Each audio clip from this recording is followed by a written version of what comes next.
Là, en France, c'est fou, hein, t'es sous mandat d'arrêt pour crime de guerre. Tu peux être invité dans un JT. Par contre, si tu fais une blague sur ce criminel de guerre, t'es interdit de radio, tu vois. Et ça, même si la justice a classé les plaintes, tu vois. Alors même si les plaintes sont classées, pourquoi Sybille Veil, la présidente de Radio France, radio d'État, décide de mépriser une décision de justice?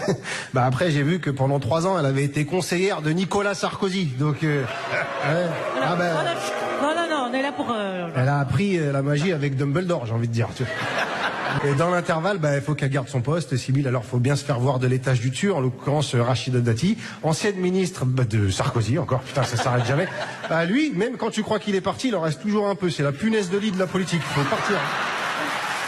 Pendant qu'on discute boutique, eux, ils s'arrêtent pas aussi. Hein. Bruno, il a fait une erreur de 21 milliards d'euros sur les recettes de l'État. Il y a des caissières qui se font virer pour des erreurs de 50 centimes. Mais lui, il est toujours là. On a sauvé l'économie française, putain!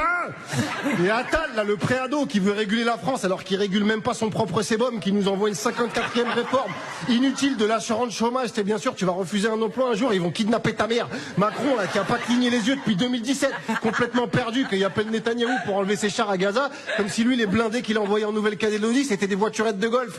Alors si vous voulez que j'arrête de jacter dans ce micro, va falloir venir me l'enlever.